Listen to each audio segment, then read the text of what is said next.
ताबीरिबा ख्वाई पुमनमकपु इकाई खुमनबा उच्चबगा लोइनना दिनेश मोइरांग स्टोरी टाइम की माइकईदगी अहानबमक्तदा नोलुकना खुरुमजरी चैनल असिबु नुंसीबिदुना सपोर्ट तवियो चानबीदुना लाइक शेयर सब्सक्राइब तविबगा लोइनना बेल बटन आइकॉन अदुसु ऑन तविरमु मसिना चैनल असिगा अनबु वारिसिंग थागलकपा मतमदा अदोमगी फोनदा नोटिफिकेशन लाकनबगी दमक्तनी ngasisu mayam ge dambak nabakumar nomai kapam gi mamal hongdo halam loidabani haina mingthonba wari macha gi leirik adudagi yamna nungairba wari macha ama puduna lakchari haujik taminaresi laknaba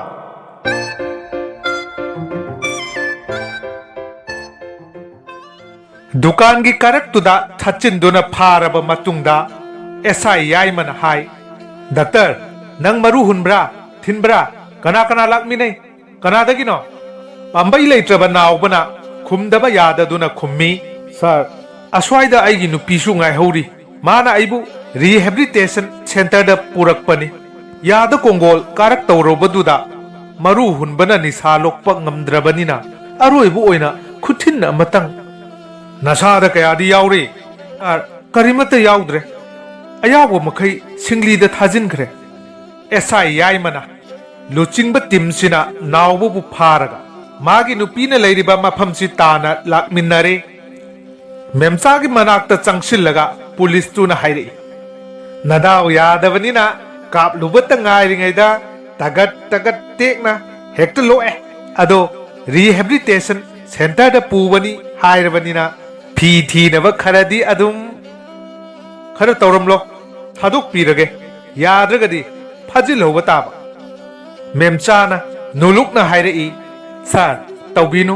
आइगी पुरोइबसे थेमलगा rehabilitation centre दनी पोरक इबसे अरोइबो ओइना दोस्त अमतंग कापसखिगे हाइदुदा मियोइबगी मिनुंगसिदा लुपा चानी पीरगा थाजिन खिबन centre दा आई अदुम थिनजरुरगे सार हो यावगे हाइरबसु यावबियो नत्रगा साना थिनबिरुगे हाइरबसु करिसु काइदि सेलदी पीबा ngamlo SI याइमना यामना उशितना हाइरई rehabilitation centre दा मिंगचननबा मेसफी अदु अदागी पिनिंगाइदी लैरगा खर खाइरमु हाइबदना लैते अदुदी अखोइसु थादोक्तबा ताबनिने मेमचाना याइमगी मिटमांगदुदा चुमथांगी मिसुम मिनोक अमा नोंथांगुमना नोकलगा हाइरई सा तौनुदा यारोय हाइरदी यारोय नंगी मिनोकतुदी लाइरदना अखाक अराउगी सिंजंगना खाइबदा फाव चोंगु यारबा पुलिस की थमोइनी खंगबरा फजना हाइरिंगाइसदा यानसिदा दसागी ऑफर पेक यामना पाम्बिबिगी वा ओइरदी खंगद्रे पेनबी नबा मकुबो की चाक तोटपीबा मानबा वांगांगदुदा ब्रंग हौदुना सौगलकलगा हाइरुई करी ड्रग एडिक्ट की नुपी नंगना कयाम संगल लेरदना हाय एडिक्ट तु गरीद इंखलो मसीगी नुपीसी ऐ कनानो खंगनगे ममा उखै लाकनगे कांस्टेबल सिंगदुना नावबु पुगरीदा इनखत हलगा अदुम पुरक ले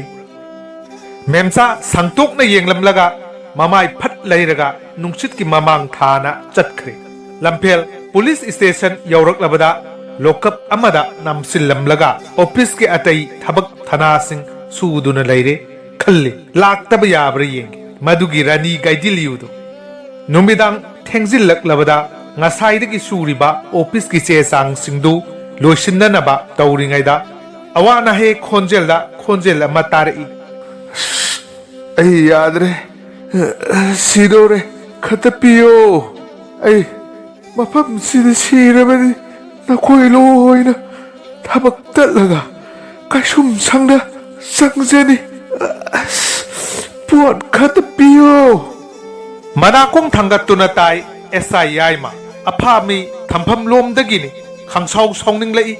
ऑफिस की चे सांग सुरमबदु हुंदोकलमलगा तुंगद ngaरिबा ngaमुन्नरबा चैदु ताप पाइरगा परप परप लाई हेक्ट सेथरगे मतान अफामी थम्फम लोकअप की ममांगदु यौबदा खंगप्रेक खंगी मचिंदु तिनबोंका मचिन ओरो ओरो सांगना तारगा ममित ओंखतुना नुंगसाता निंग तनमांगदा सल्लगा तारी अमा constable ama kauraga so hangduk halaga lumangi masamdu tap pairaga pen niklu karimata apan arak yaude asibadona padak padai khalli mangak samsibu masadagi kelabaja aina nangu pharak libase drug pijanabagira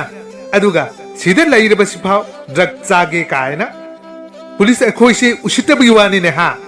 edik naubana matat na lon suboi suduboi yamna wana hairei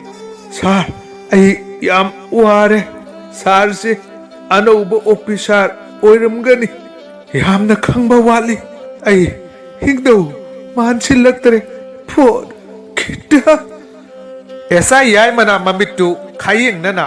मैखात चिकलगा हेक्ट method लगे मतागुम नावबुगी खौरीदु met पहौरकपदा सो पाइरिबा constable दुना याय मगी मखुत पाइदुना खामजिल्लगा हाइरei सार सोइरे अखोइ लांगफम दसाद तारनी असिगुम्बसे अई ममांगदा खीग्रबनी तांजासिदा खरा काफल हौद्रबदी सुंगसोइ सोइदना सिदौरीनी मखोइगी मतम हेंदोरक्तुना तौरीनी यायमा constable दुगी वादु ताबदा खंगतन तन थरगा तपना थादोई constable दुना मखा तासिलई सा मतांग सि यौरदी पिजबरा काफनबरा अमा तहुदबा याररो नत्रबदी सिबा हाइबदो 100% सोइद्रबन आई ममांग दा हक्थेंग नखरबन पोट खरा फंगननबा खरा थुना थिबिनबा तौबियु नत्रदी अखोइ खरदी थबक तलन ऐसा यायमा बिट पंक्चर ओइरकले हाइरई करे पुलिस एखोइना एडिक्सिगी दमक ड्रग थीबा सेलदी कनादगी लौदोइबा तौबीनु सा अफामी थम्फम लोकप मनुंग सिदा सिरदी वा यामना चौथोकनरकनी अदुना सेल खरा सारगी फुरी खाउदगी लौथोकलगा मी थादुना खर थुना अफामी थम्फम लोकप की थोंगदु अमुक लोनसिल हल्लगा ओंथोकना बिट याउदना थोरकले एसा याइमा सार लुपा चमंगा दंग पिबिरमु BDF ला होंगा ला खरा थादोक लगा थियलुगे ऐसा याय मन खल्ली थबक चंगलकपदा मिंगोंदगी पुसिलुबा सेनफम खरदुगी सेंदोइद ओइरबसु फंगनबा तौरुरी सिदी अइन ओइना चादिंग तौदुना अमुक पीजबा तारबा यामना तन्ना फुरिकाउदो हुमजिल्ली थेंगनबा सेलदु लौथोक लगा थीदुना येंगी लुपा चहुम मदु constable दुदा पीरगा hi सिदगी Hena याउद्रे नोंगाले mess चंगदुना chalk चागे तौरिगै ngaranggi kholaudumak amuk tarakle chak sadana thorakle ngaranggi constable du thiraga wa tane amuk sulupa chamanga piu hai khangsau sauna as sigi sirisan hairam laga amuk tablapna mathamoida singlaga hairei madugi nupido laktu lakisan matik thok palaknagi ikut thumna thinjillaga kotlaga lauge yaroida sa hayeng makhoi gi imung manung gi mi kauraga sangki ba senpham singdo khara lahuraga thadok khina ba tausi natragadi sumaina nongmada anirak aikhoina sum pizaradi kadai dagi aikhoidi yaimana sauraga hairei nupido aina kamaina lakna ge haidu nang yengu ko nang aigonda henmalle haidu na kakti khamjilakanu ko constable duna mayek sengphatana makha ta kibagum tawi laknaribasi kanana kanadano kadaidagi officer angawbonone sibu phani haiduna pharakli sibu nongale amuksu laurakle esai yaima maru khangluk luk tharaga awa potlumpui kapningba ama yaurakle sangsillaga so hanglaga haigru dauna krok krok saida ningba sakta do amuk kaphalle ngayak leirabada normal oina wari saba yarakla kanda hangi nang nongmada kayarakti hek kapi ediktu nu khumlai sa lupa chani gidu ayukta mok numidang oiramda muk ahan badadi puning wakhal nungai na ba oina sum kaplambani haujikti madugi natre tangai pharaktre heka phaudabada sana khangbiri baduni are nang aigi mobile phone sida nakhogi yumda number du metlaga wari sa nahandagi ngasi phawbusida nangna kapada changkhiba senpham dugi mathakta aigi khitanga piramlaga adum chachakra ediktu na mobile phone du lauraga pk tu da number khara namlaga ring tawi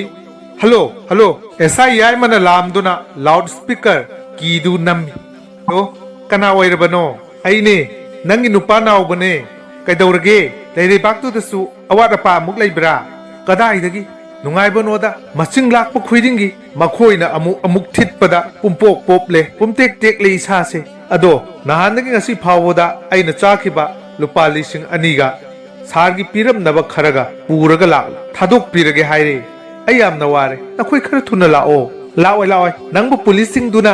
फाजिन दुना थमलिबदो yum सिदा यामना इंग्ले यामना फरबनी नचिनजा हुनबीनबा अदु यामना Larry दुदी अदुइ वाबुदी सिरदी मखोइना फुसु फुई पिसु पिजै अदुबु मखोइना पिजरिबसिदी सिरमदाइदनी अदुना अइ याम वारे याइमा खंसाउ साउनिंगदई फोनदु ताप मुंदुना लौरगा हाइरई करिनो हाइबिरगलिदुबो phone पाइबिरगलिसिबो नहान आइगी इपुरोइबदु नमदुना मुनखिबा police officer सोइनाउदु ओइबिरब्रा माने ऑफिसदु ओइना ngangnasi phone सिददि नुवाइत्रे खोन कन्ना हाइरई इबुंगो ऑफिसर सांग नायना पिजददुना लोकअपतुदा इपुरोइबु सिरबा येमुदना अइना नंगी नथक्ता तौरकपदो अइना फजना हाइरेदना सेल चानिंगलिबनि हाइदुना अयावो सेल मखैदु पिरम लोका हाइबदा नंग मानांग तामखै लाकनगे हाइबा हाइरकलिबो वहिदुदा ई खंका काखलक्तुना हेक्ट खंगललगे मतागुम हे अइसे कनानो खंगब्रा नंगबु सिदा लाक्तब ngमगद्रा ओ खंगजरे कलकपेना खुमलकपनि नंगना यामना नुंगाइत्रगना लांगफम दसा कोक्सनबा इपुरोइबदो युम सिदा थिलकलगा इखोंग कोंदुना सिन्नजरुलाव नंगना दुमाइना सक्कें खलकलबदी नंगतनि वाजगदबा पुलिस निका हाइदुना किबीगदबा मेम चादी नते नखोइगुंबा सोइनौ ऑफिसरदी लाइरदना इसंकारब ऑफिसर कया मासिंग थिंगमदना इफमदा चंगजखरबन अदुगा नंगना इपुरोइबदु थिलकपदा नान आइगी गाड़ी अतोंगमलदुदा नतना आइगी नुमितुगी सेंथोक्सु सिक्की तादना पोरकदबा खंगलेदना लाकने हाइरदी ngaibirमगे ऐसा याइमा मसादु खुमांगना पुमचोट चोटलगा थक थक निखलकले हाइदोरे आई तत्के तचसनु ना पुरोइबदी सुंथा थादोरकलो लाकनगे थागतसरी सुंथाबु थादोरक्त्रबदी आइदी इनासिदा हाइबारियानबा फंगलनी मदुदा थादोकपिरकलानु डबल थैंक यू थादोरकलगना नो थैंक्स फोन कॉल दु लोइसिलगा अरोइबेदा साउरगा मथंता हाइजै खंगनि मसीगी थौना फबी लिंखोइ ngambise मतिक थोकना लाकनगे साउरगना नावबद ओनसिलगा हाइरई मफम सिदा अदुम कांसी सिबा तारेदो अइननि हाइदुना खल्लुनी गी नुपीदुनानी खंगलबरा नावबना मुन्ना खल्लुरगा मचिंदा तपना सोलवी अइ सिबदी लाइरी सारनंग थबक तत्प तारेदको नुंसीदा असुक यामना खंगजदबा नंगसे थबक चंगलकपसु पंकुई कुइरमदो मांद्री साउनिंगबदगी वा कया हाइदोक्रबसु हेक सिहल्लबदी वा चाउथोरकदबदु उरदुना नुमित मंगा तरुकनी फुरी खाउदगी सेल पुथोक लगा ड्रग लहेलुरगा चांग नाइना काफल्ली एदिक नावबगी नुपीदुना कयाम कुइना मनम कनबा यागदौरिबनु लाकपा नुमिता सेंदो यावना लौखटलगा लोइरे हाइना खंदोकली अदुबु सेल लैतबदगी लैमिनरब सिंगदुदगी सेल पूरगा पिजरिबदुदी लेप्त्रि ngасidi एसा याइमगी नुपीदो क्वार्टर लाकलगा हाइरे इनो नंगना तौरिसिबो मीगी सेंदोय हुनखिनबा सेल सुपी पिरक्ट्रिसिबो नंगी थबकटु संगनबा होटनबदा लुपा कयानो मिंगोंदगी पुसिलुरिबा आइसु नाकंदगी सेल खरा थोकनबा हाइदुना फनकन होटनरुब्रा हाइबबो दाइसी थोकतुना सामु खोंगुलदा पुत्थरी लैमिनरिबा सिंगदगी सेल पूरगा बोक हिंसाबा अमगी चक्थाक हुल्ली हुंद्रे सिरगदी थबक तत्कदौरिबा नुपीदुना साउरंगना हाइरई करिनो नंगना हाइरिदुबो यारे तो अइगिसे सेनफुदा सेल थाददुना तुंगसिनबगुंबनी सेनफु थुगाइबदा पुन्ना दुम लैजरमगनी माथोइजु खरा लहुगदौरिबनी अदो नंगी खुदोबतो पिरमो नुपीदुना साउना हाइरई एखोइना मागी फोर कापगी सादिंग सुम हुंदुना लैदोक सरु कोक थादोखिबा याद्रो याद तौरीनी मागी सिंगलीसिदा आइगी सेल यामना चंक्रे हाइबा नंगना सा खंगलिबा नत्रा मदु चिंथो अहुदना कमायना थादोखिदोइनो मदुगी मेमचा हाइबी नुपीदो लाक्तु लाकिसनु लाकनगे हाइबा मा लाकनबने आइना तौरिबसे नुपीदुना याद्रगसु याइमना नमदुना खुदोपतु लहोरगा हलनख्रे थुनम कांस्टेबल अमा थारगा बधोप थमलुरे अदुगा अथुबा खरा सिंगदोखरे अरेंब सेल खर पीरगा कांस्टेबल अमदा ड्रग लेबा चलहनख्रे चयोल हेंजिलकले ड्रग एडिक नावबगी नुपीदुगी मरमदा खल्लु खल्लुरगा साउनिंगबगी चांग जरा जरा हेंकलई नुंगतीगी मयुमदा चटलगा इमुंग मनुंगी मियोय अमा हेक्ता फागतलुगे हारबसु मराल सीनबा एक लेतबनिना महाक मखुत मसा पोरोक पोरोक थेक्तुना खांगी खल्ली मदुगी नुपीदु अंगावबिरा नत्रगा मवा मपुरोयबु अवाफमदा तारसनु हन्न येंगदबा ngंबी हिंचाबी अदुरा मसा नत्रबसु मियोय अमदी लाक्तबा सुया यारोयदना हेक लाक्पदा मरेप्तगी हेंदोकलगा मथोयगिसु अमुक मथोय लाखत्तुना लौरगा लायरबा हौदोकनगे खंगन मदु ngंद्रबा इपारोमदगी पुरोन तरेत इमारोमदगी पुरोन तरेत ओरोन तारा मरी अममम नोरोक ताबा ओइसनु लाक्त लाखिसनु खंगनीदना कांस्टेबल अमा चंगलकलगा हायरे सर ओसीना मागिदा मुक्त लाकपियु हायना कौरी यायमा ओसीगी कादा चंगलकपदा फमफाव फमद्रिङै ओसीना सावना लवाई लुतोंदा लागलई करिनो नंगना तौरिसिबो पुलिस ऑफिसर अमना अदुंबा पोटपु ललोलिटिक तौबा आई लेरिसि करिमता उदबगी वारा फरेने हौजिक्ति नंगना तत्पा अइना चिंगदा थारकपा यायमा इंगक ngakna खुम्मी कैदौबो यावरगे सा खांसिन नदबसु सारीनि लालोन पोट पुबदा नंगना सिजिनरिबा बीडीएफ पर्सनल दु पोट का कोनना फारगा हौजिक एसपी गिदा लैरे हाये अदुना आई एसपी गिदा खुदकता लाक्तबा यादे हायदुना फोन तौरकलिबसि करिगिनो नंगना सा ओइना चलो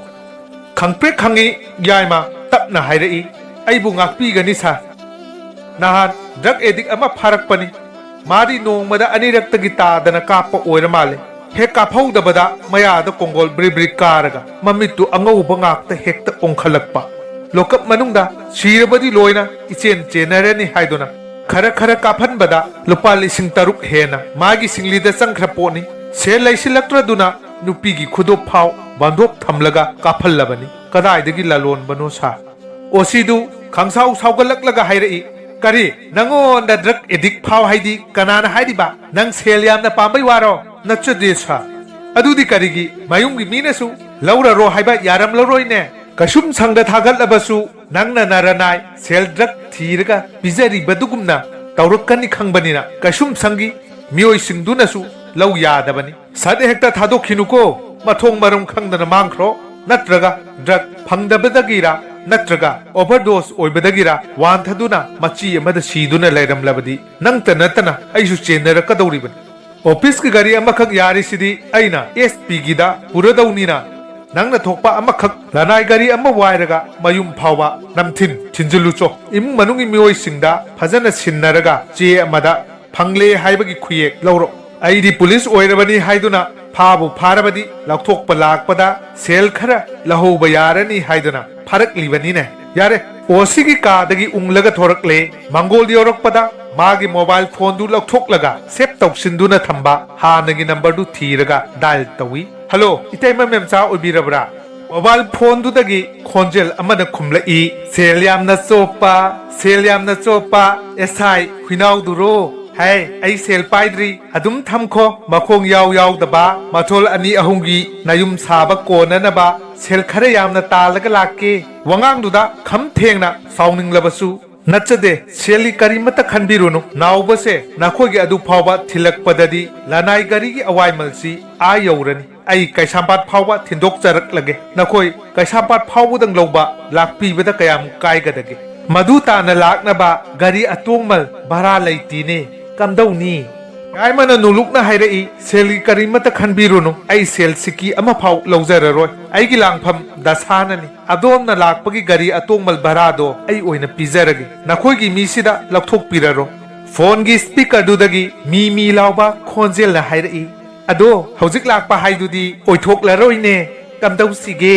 अदु ओइरगना युमदा लेंगदना सुम लैबिरमो इमुंग मनुंगना मसा फंगले हाइबगी खुयेक सोय अमा तौबीनबा गारी अवाइमल चावरबसु चावना युम यौनबा थिनजरकलगे वरौ बिरोय साना सेनबगी सेनबिबा मतम खरा अदुम सेनबिरमो युमदा कनामत लेहौदबनी माबु रिहेबिलिटेशन सेंटर दा थमजिलमलगा एखोय इमुंग पुन्ना लमचतनबा सिलकपदा साना महाक्तो उमाइबिने येनाव चेनबगुम सेनबिखिबा नत्रो ꯍꯥꯏꯔꯤꯁꯤꯕꯨ ꯑꯩꯈꯣꯏ ꯏꯃꯨꯡꯁꯦ ꯄꯨꯂꯞ ꯕ꯭ꯔꯤꯟꯗꯥꯕꯟꯗ ꯂꯥꯏ ꯈꯨꯔꯨꯝꯕ ꯆꯠꯂꯕ ꯑꯗꯨꯅ ꯊꯥ ꯑꯃꯔꯣꯝꯗꯤ ꯁꯥꯔꯅ ꯊꯣꯛꯄ ꯑꯗꯨꯝ ꯊꯝꯕꯤꯔꯝꯃꯣ ꯑꯩꯈꯣꯏ ꯂꯥꯛꯇ꯭ꯔꯤꯉꯩ ꯊꯥꯗꯣꯛꯄꯤꯈꯤꯅꯨ ꯃꯇꯝ ꯀꯨꯏꯅ ꯗ꯭ꯔꯒ ꯁꯤꯖꯤꯟꯅꯕꯒꯤ ꯍꯧꯅꯕꯤ ꯋꯥꯈꯜꯁꯨ ꯈꯔ ꯆꯣꯏꯔꯕꯅꯤ ꯌꯨꯝꯗ ꯍꯟꯖꯤꯜꯂꯛꯇꯗꯨꯅ ꯑꯃꯨꯛ ꯃꯥꯡꯈ꯭ꯔꯒ ꯅꯠꯇ꯭ꯔꯒ ꯁꯤꯕ ꯅꯥꯕ ꯊꯣꯛꯂꯕꯗꯤ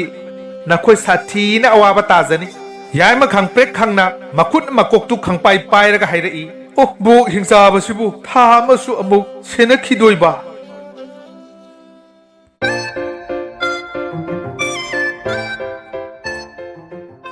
ꯈ꯭ꯋꯥꯏ ꯄꯨꯝꯅꯃꯛꯄꯨ ꯑꯃꯨꯛꯀ ꯍꯟꯅ ꯗꯤꯅꯦꯁ ꯃꯣꯏꯔꯥꯡ ꯁ꯭ꯇꯣꯔꯤ ꯇꯥꯏꯝꯒꯤ ꯃꯥꯏꯀꯩꯗꯒꯤ ꯅꯕꯀꯨꯃꯥꯔ ꯅꯣꯡꯃꯩ ꯀꯥꯞꯄꯝꯒꯤ ꯂꯥꯛꯅꯕ ꯍꯥꯏꯅ ꯃꯤꯡꯊꯣꯟꯕ ꯋꯥꯔꯤ ꯃꯆꯥ ꯑꯁꯤꯕꯨ ꯍꯧꯕꯗꯒꯤ ꯂꯣꯏꯕ ꯐꯥꯎꯕ ꯇꯥꯕꯤꯕꯒꯤꯗꯃꯛ ꯏꯀꯥꯏ ꯈꯨꯝꯅꯕ ꯎꯠꯆꯔꯤ ꯀꯥꯎꯕꯤꯔꯒꯅꯨ ꯑꯗꯣꯝꯒꯤ ꯃꯃꯜ ꯌꯥꯝꯂꯕ ꯂꯥꯏꯛ ꯁꯤꯌꯔ ꯑꯃꯗꯤ ꯁꯕꯁꯀ꯭ꯔꯥꯏꯕ ꯑꯃꯃꯝꯇꯪ ꯇꯧꯕꯤꯔꯝꯃꯨ ꯃꯁꯤꯅ ꯊꯧꯅꯥ ꯆꯥꯝꯃ ꯆꯥꯝꯃ ꯍꯥꯞꯄꯤꯕꯒ ꯂꯣꯏꯅꯅ ꯆꯦꯅꯦꯜ ꯑꯁꯤꯕꯨ ꯊꯋꯥꯏ ꯍꯥꯞꯄꯤꯔꯤꯕꯅꯤ ꯑꯊꯨꯕ ꯃꯇꯝꯗ ꯅꯨꯡꯉꯥꯏꯔꯕ ꯋꯥꯔꯤ ꯀꯌꯥ ꯄꯨꯔꯛꯇꯨꯅ ꯈ꯭ꯋꯥꯏꯒꯤ ꯁꯦꯕꯥ ꯑꯃꯨꯛ ꯐꯪꯖꯒꯦ ꯉꯁꯤꯒꯤ ꯑꯣꯏꯅꯗꯤ ꯃꯌꯥꯝꯗꯒꯤ ꯀꯥꯏꯅꯅꯕ ꯌꯥꯊꯪ ꯅꯤꯖꯔꯤ ꯄꯤꯅꯕꯤꯔꯁꯤ